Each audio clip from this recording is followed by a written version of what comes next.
प्यारे दोस्तों, एक बार फिर से आपके अपने चैनल व्यायाम जीएस रिसर्च सेंटर पर स्वागत है। आज है 5 जुलाई। तो 5 जुलाई को बनने वाले जितने भी महत्वपूर्ण करंट हैं उनको हम इस वीडियो में डिस्कस करेंगे।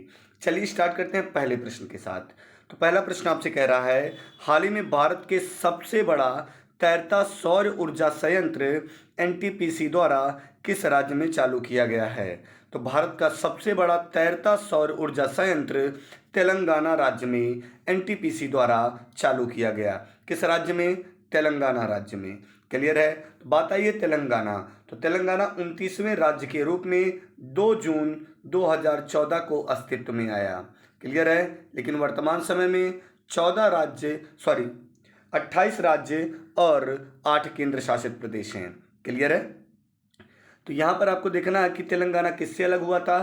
तो आपका जवाब हो जाएगा आंध्र प्रदेश से। तो भाषाई आधार पर अलग होने वाला सबसे पहला राज्य कौन सा था? तो आंध्र प्रदेश। वह कब अलग हुआ था? तो आपका जवाब हो जाएगा 1953 में। कब अलग हुआ था? 1953 में। और यहाँ पर देखेंगे तैरता हुआ सौर ऊर्जा संयंत्र की बात हुई है। तो यहाँ पर एक पॉइंट आपको याद रखना है, विश्व का एकमात्र तैरता हुआ राष्ट्रीय उद्यान कौन सा है? तो आपका जवाब हो जाएगा केबुल लामजाओ। क्या बोलेंगे प्यारे बच्चों? केबुल लामजाओ। अब केबुल लामजाओ विश्व का एकमात्र तैरता हुआ राष्ट्रीय उद्यान है। तो किस राज्य में है? तो आपका जवाब हो जाएगा मणिपुर। किस झील में है? तो आपका जवाब हो जाएगा लोकटक झील में। क्लियर है? लोकटक झील में। चलिए क्वेश्चन नंबर 2 देखते हैं क्या कहता है। हाल ही में किसने एक मानव रहित लड़ाकू विमान ऑटोमानस फ्लाइंग विंग टेक्नोलॉजी मिनस्ट्रेटर का परीक्षण किया है? तो याद रखना, मानव रहित लड़ाकू विमान ऑटोमानस फ्लाइंग विंग टेक्नोलॉजी मिनस्ट्रेटर का परीक्षण डीआरडीओ ने किया है। किसने किया है प्यारे बच्चों? तो डीआरडीओ ने किया है। तो डीआरडीओ की स्थापना कब हुई है? 1958 में। क्या होता है इसका full form? Defence research and development organisation.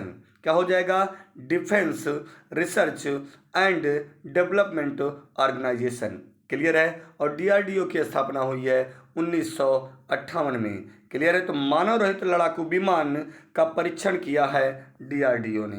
Clear? हाल ही में किसके द्वारा एशियाई प्रशांत स्थिरता सूचकांक 2021 जारी की गई है? तो याद रखना, एशियाई प्रशांत स्थिरता सूचकांक 2021 नाइट फ्रैंक के द्वारा जारी की गई है। किसके द्वारा प्यारे दोस्तों?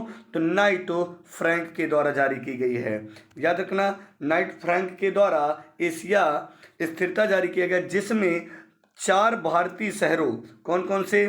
बेंगलुरु, हैदराबाद, दिल्ली और मुंबई को शीर्ष 20 अस्थायी शहरों में स्थान दिया गया है। क्लियर है? बेंगलुरु, हैदराबाद, दिल्ली और मुंबई को शीर्ष 20 अस्थायी शहरों में स्थान दिया गया है। जबकि शीर्ष स्थान किस किस शहरों का है? तो सिंगापुर, सिडनी, वेलिंगटन। क्लियर है? Singapore, Sydney, Wellington. चलिए आगे चलते हैं हम लोग। हाल ही में प्रधानमंत्री नरेंद्र मोदी किस शहर में डिजिटल इंडिया वीक 2022 का उद्घाटन करेंगे? तो याद रखना, प्रधानमंत्री नरेंद्र मोदी गुजरात राज्य में डिजिटल इंडिया वीक 2022 का उद्घाटन करेंगे। डिजिटल इंडिया वीक 2022 किस राज्य में? गुजरात। क्लियर है ना? कहाँ पर? गुजरात। तो प्रधानमंत्री नरेंद्र मोदी गुजरात राज्य में डिजिटल इंडिया वीक 2022 का उद्घाटन करेंगे। क्लियर है? हाल ही में किसने घोषणा की है राष्ट्रीय शिक्षा संवर्धन योजना प्रत्यक्ष लाभार्थी हस्तांतरण योजना का एक हिस्सा होगी? क्लियर है?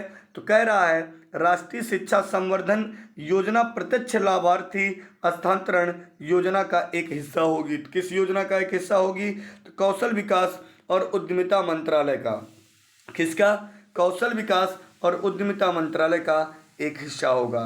क्लियर है? हाल ही में business report action plan report 2020 के अनुसार किस राज्य को इस उपलब्धि हासिल करने वाले राज्यों को सूची में शामिल नहीं किया गया है? तो याद रखना, उत्तर प्रदेश को। तो बिजनेस रिपोर्ट एक्शन प्लान 2020 के रिपोर्ट के अनुसार उत्तर प्रदेश राज्य को इस जो उपलब्धि हासिल की गई है इसमें शामिल नहीं किया गया है। क्लियर है? तो रिपोर्ट में शामिल जो राज्य हैं उनको देख लेते हैं। आंध्र प्रदेश, गुजरात, हरियाणा, कर्नाटक, पंजाब, तेलंगाना, तमिलनाडु सिर्फ उपलब्धि हासिल किए हैं। क्लियर है ना?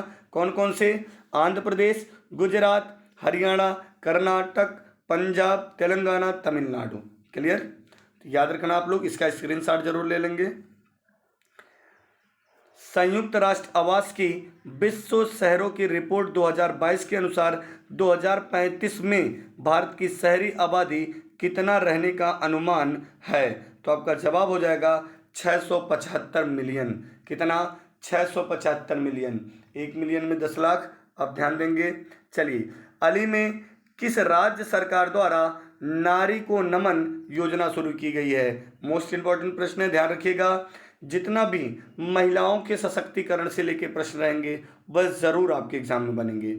तो आपको बताना है किस राज्य सरकार द्वारा नारी को नमन योजना शुरू की गई है? तो आपका जवाब हो जाएगा हिमाचल प्रदेश। कहाँ पर? हिमाचल प्रदेश में नारी को नमन योजना शुरू की गई है। क्लियर? हाल ही में नीरज चोपड़ा स्टॉकहोम में प्रतिष्ठित डायमंड लीग मीट में कौन सा पदक जीता है? तो याद रखना, नीरज चोपड़ा स्टॉकहोम में, यानी स्वीडन की राजधानी स्टॉकहोम, तो नीरज चोपड़ा स्टॉकहोम में प्रतिष्ठित डायमंड लीग मीट में रजत पदक जीते हैं। कौन सा? रजत पदक जीते हैं। तो याद रखना आप लोग। चलिए, क्वेश्चन नंबर 10 देखते हैं।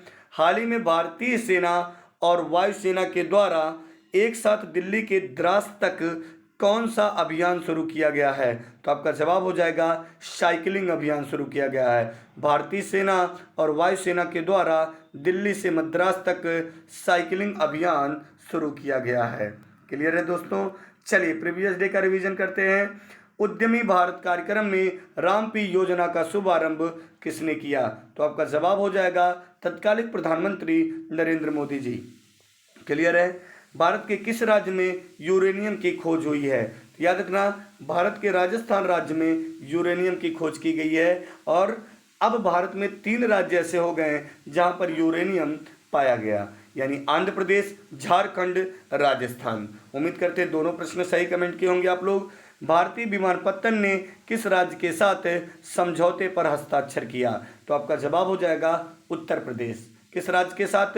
तो भारतीय विमानपत्तन ने उत्तर प्रदेश राज्य के साथ समझौते पर हस्ताक्षर किया। चलिए, वीडियो को यहीं पे समाप्त करते हैं। जय हिंद दोस्तों।